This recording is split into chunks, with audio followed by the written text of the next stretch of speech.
We are lucky today to have Grammy-nominated artist Shontelle Lane on the channel. She's famous for songs such as Impossible and T-shirt. And in today's video, she's going to share with us her big plans when it comes to NFT music. Shontelle, thank you so much for joining us on the channel today. Thank you for having me. All right, so I'm very happy about this. So before we get into the NFT content, can you please give us just a quick summary about your background in the music industry? And also, can you share with us some of your achievements in your career that you're most proud of? Well, my background begins in Barbados, where I was born and raised. And you may know another artist who's super famous, who's also from Barbados. Rihanna. Yeah, Riri. And so I started off my journey actually writing songs for artists like Alison Hines in the soulful world. And then that song literally took me to New York, where a lot of people start calling me like, who wrote this song? And then I ended up meeting with the same production company as Rihanna. And fast forward, I end up getting signed to Universal. And then I released my first single, T-shirt, which luckily, did well enough on the charts to keep me going. Then I ended up going on tour with Beyonce. And then after that tour, I recorded Impossible, which is the song that really sort of took me, I guess, up there, or like that's what I guess it would call like your breakout record.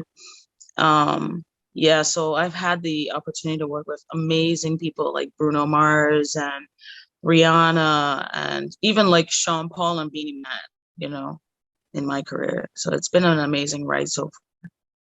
Yeah, it's awesome stuff. And I've known about your music for a long time. Of course, T-shirt and Impossible, very good. So when it comes to the NFT space, we're very early, right? Very few musicians are in this space right now.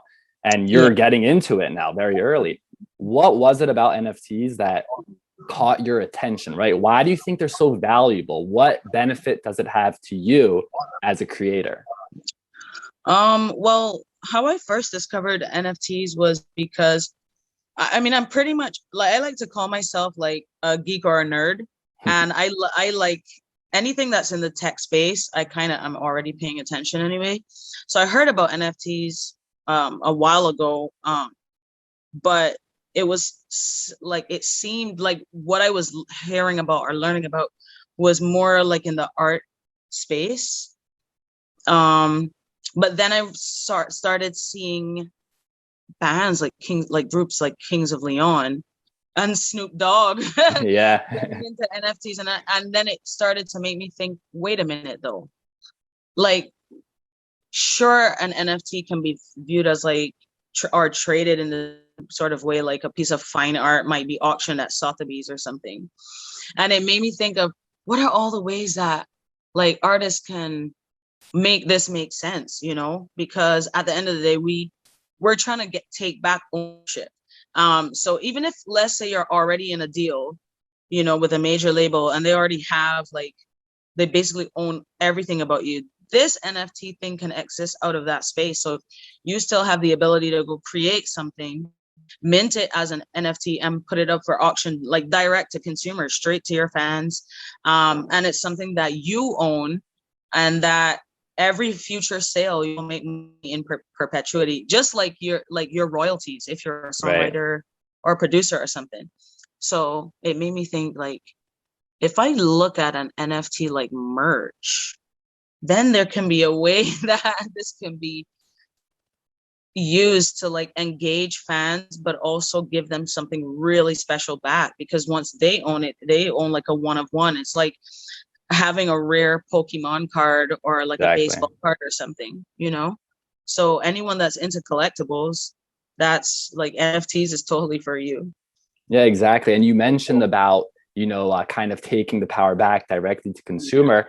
And I looked obviously into your history. I know you've had like a pretty wild story with record labels. And on this channel, I spoke about record labels, and it's kind of, it doesn't feel real, because I'm not a famous musician myself, and I just say record label, this and that, and people are like, yeah, that's made up story. So are you able to share with us, I guess, the problems you personally had with record labels? Like, what is this whole issue that people are talking about?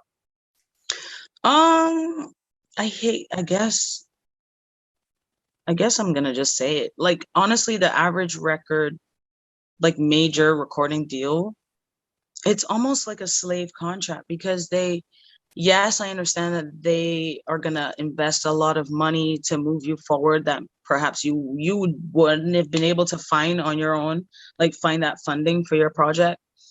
But at the same time, slavery to me equals this. Like, you buy me and my name and my likeness, which means you now own me.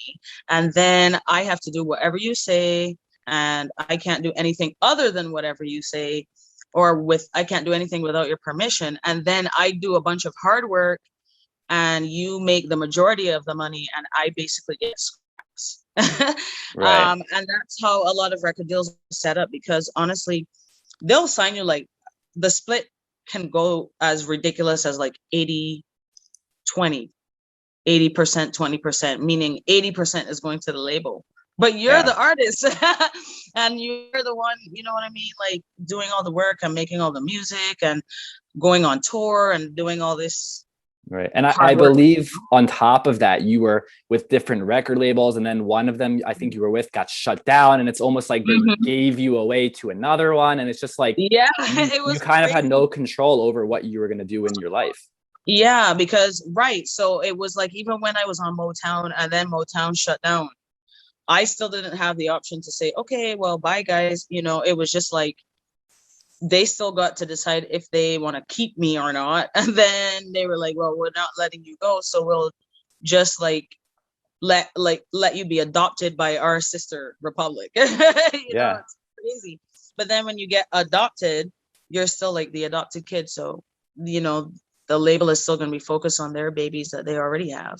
Right. And so you kind of end up stuck, so to speak. And that's what happened to me. So then I needed to think quick, like, how do I make this situation make sense for me? Because I'm never at this rate. How will I possibly recoup? And then if I don't recoup, then how can I start becoming profitable? Like, am I just going to keep working so other people make a ton of money off me and I never see anything? Like, if I never get a crazy endorsement, or I never, get to go on tour, which is not possible right now in a pandemic. Another benefit of NFT is completely digital. So, yeah. Right. So following up on that, right? So you are going to be releasing your NFTs, right? It's going to be on owens.market. I'm going to leave a link down below for you guys. And I know you're going to be auctioning those off from April 8th to April 11th. So in this situation, you're going directly to the consumer, right? You're getting the power back. And when it comes to NFTs, there's usually two parts. First, there's the collectible part, right? We like Shontelle, we want to be a fan of hers, we're going to buy the collectible. Then after that, we'll see with musicians, they add some utility or benefits, right? You're getting more than just the token, which is great about NFTs. You could get creative, perfect for artists and musicians. So when it comes to your specific NFTs that you're going to be auctioning off on owens.market, April 8th to April 11th, what's special about them? Why? What are people going to get from a collector standpoint and also from a utility standpoint? Well, from a collector standpoint, you have the opportunity to basically own a first of something.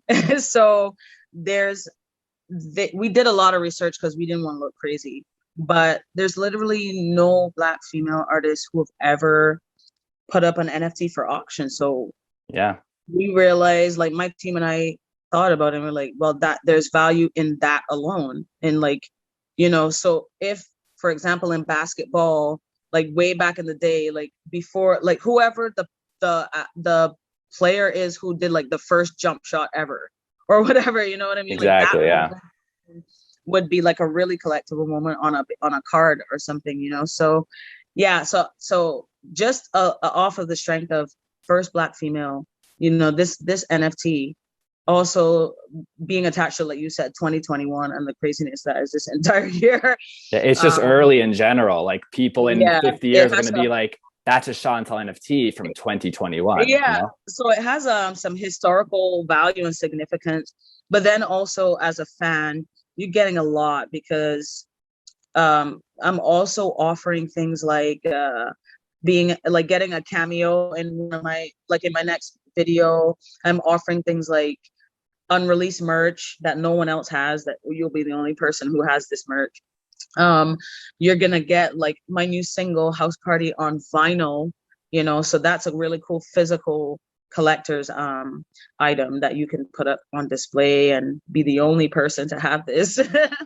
You know what I mean? And yeah, like just offering a bunch of fan experiences that, like I said, if you're like truly a fan, and this isn't necessarily collecting for you, you know, it's something that you can still really value and appreciate, you know, because anything, if I have a favorite artist and I can own something that's only one Yeah.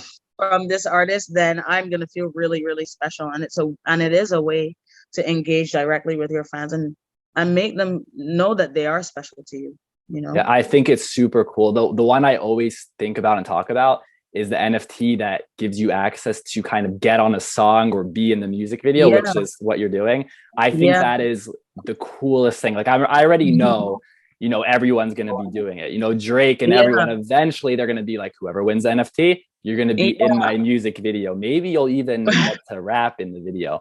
So I think I'm actually blown that I can't even believe that I'm like the first, because it's so like, I feel like small fries in the world of, you know what I mean, like major pop artists or whatever. And I feel like the other guys are like always ahead of the game.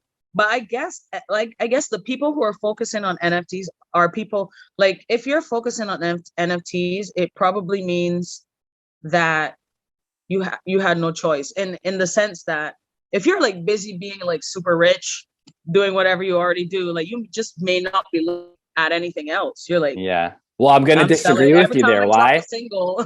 I'm gonna disagree with you. Why? Because I still think no matter what, you're early, even though you're saying, you know, it's the people that are busy. Because actually, just today, The Weeknd announced that he's going to be doing NFTs, and he's massive. But he has a reason, you know. Don't forget that he's kind of like beefing with the industry.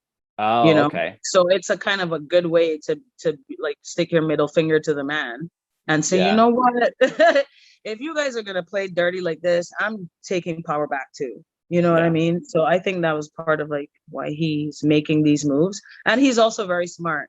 And at the end of the day, like you said, it did start with people who are like, no, I gotta find a way out. But then now that it's going mainstream, and everyone who doesn't need a way out, they're still now gonna start looking at, you know, ways to actually take advantage of it. You know what I mean? And what I love about it is I think there's the option. You don't have to do NFTs. You can still go the traditional route. And when I made my first video on NFT music, I spoke about, you know, taking over the music industry. But in the end of the day, you know, I don't think the record labels are going away. They're still going to be here. They're going to, you know, improvise. And also, I think they're going to add some rules to contracts, such as if you sell an NFT, we get 10% of the sales.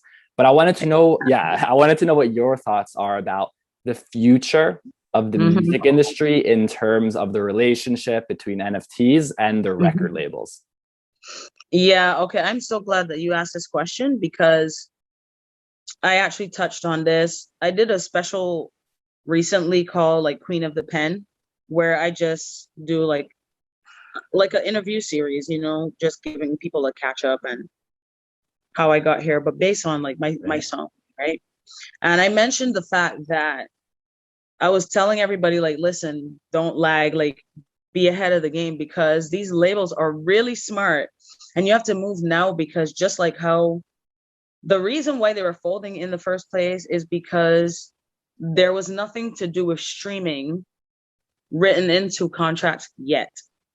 So the fact that everything was moving towards streaming and away from radio, and they were only able to capitalize on like physical sales and radio spins, then they realized like, whoa, okay, now we need to invest in this space. And then they came into this space, and now labels like Universal own Vivo, which is like a huge music platform on this platform, YouTube, you know.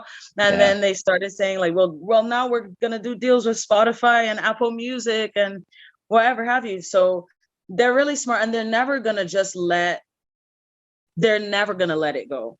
It's never gonna happen. Like then they decided to start investing in like TikTok and, you know, or other like influencers and social media platforms. So labels are signing influencers, not only just art. Like they find a way around it, and Yeah. they are going to start saying they like the same way how they 360 deals. Now they want a cut of everything, your merch, your touring, like every single thing that you do. They're going to just throw NFTs in there too. Right. I mean, yeah, it's not going to be like a perfect world, but I definitely see the option. There's going to be people out there that really want to do it. I mean, they're going to put in the work, but they want to do it on their own. And then there's going to be people out there that maybe don't know where to go, or they need that help. And that brings me to my next question, because when I make these videos about NFTs, a lot of people put in the comments things such as, NFTs are only for the big artists. It's not for the little guys. They're useless. They're stupid. And what I reply to them is, all well-known artists, they once were not known. They had to build up their reputation. Yeah, they had to build up their reputation. The point. That's the point. Like it's like a rookie card. You know what I mean? Like, so if you're a Michael Jordan fan, then sure, and you're like a collector of like any memorabilia or whatever from Michael Jordan, then you're gonna go crazy. Like after you get all these moments from like when he was big, then you're gonna look back and be like, dude, like I want the moment from when he first came, like when he was nobody and no one knew this guy was gonna be like the god. You know what I mean? And that will drive up the value of it itself. Like, whoa, like there's this little video clip of Michael Jordan when he was still in school. You know, there's so much value in those rare moments that were early, you know what I mean? And people really love stuff like that. And so that's where the value comes. Yeah, it's definitely true. And so I know that you yourself, you've been in this industry for a while. You've been through the ups, through the downs. And like we said, you were with the record labels and it was a huge headache. So there's a lot of people that watch this channel that are trying to figure out a way to, you know, get through these ups and downs. They're struggling. They don't know where to turn to next. So I wanted to know if you can share some advice for those people, I guess, on just how to keep pushing forward. Because like I said, you've been through the ups and downs and you're still here today. And not only are you still here today, I kind of think you are like starting a new career right now. And I also know that you even like changed your music style, like you've like reinvented yourself. So like from a mental perspective, that's very hard to do. So what advice do you have for the people watching right now that are just struggling? It's kind of hard because everyone who's struggling has a unique story and situation. And I definitely am not a pro, but like just from my personal experience, I always feel like just information, just knowing what's going on puts you in a position where you are able to navigate better. So, you know, if you don't know what's going on, then you're just kind of stuck and you're going to sit around waiting for something to happen. But like, I mean, I didn't know that this was going to happen for me. You know what I mean? Like I was just really looking for something special to do for my fans, because like you said, I recognized I was shifting gears a little bit. And I really wanted the data to tell me like who wants that side of Shontelle. So I think if you're struggling, you mentioned a point earlier where you said everyone who's great or known today at one point was nobody, was suffering, was struggling, and was in the dark. So it sounds cliche, but you just cannot give up. You know, you have to just believe and don't give up and use this new like tech space to get creative. Like for example, someone could have just made like a cat meme or some crap, and that goes up as like the first cat meme NFT, and it's just like some guy, and then all of a sudden he's like a billionaire or a millionaire because someone really was like, no, you don't understand, this is the first cat meme NFT and I have it. You know what I mean? It just get creative, because it's not just, don't think that some people will only be interested in your NFT because you're somebody. It's like figure out something that's never been done before that people will think is really cool, like Dogecoin. Who thought that Dogecoin was going to really be a thing? And it is. And I didn't. Trading Dogecoin. So, you know, just get creative. Figure out a smart way to make this NFT thing work, man. Like, just do something for the first time. Yeah, and it'll have value. I totally agree with you on that. Like, it's so key to just stay updated. Like, just continue to learn. And like you said, like, following up on that, don't put a timeline on it. Just do it. Yeah. You don't say, I'm going to do this in 2 months or 3 months. You just simply say, I'm going to look at everything online and I'm just going to do it. And I'm never going to stop. And I think that's something that you did. So you guys heard it here from Shontelle. She's telling you exactly what you need to do. And for anyone else that wants to continue to follow you on your journey, where is the best place they can find you? If you want to keep up with me and know what's going on, you can follow all my socials. So I'm at Shontelle_Lane on Twitter. That's LAYNE for my last name. And then on Instagram at Shonny246, SHONNY246. And I'm also on Facebook as myself.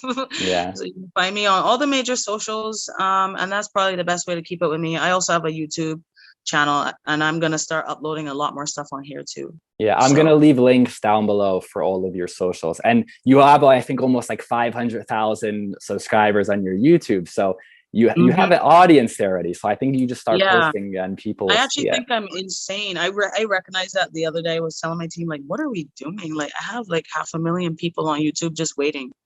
And I'm not giving them anything. I mean, I'm horrible. That's a lot of subscribers, right? Like you have a fan base already. So I would definitely recommend to build that even more. You'll get to 1 million followers like before you know it. And again, I want to thank you so much for joining us on the channel today. And I'm wishing you much luck on your journey ahead. I think you're going to do very, very well because like you said, you're staying curious and you're learning everything that you can. So I think you're going to do very well. Thank you so much.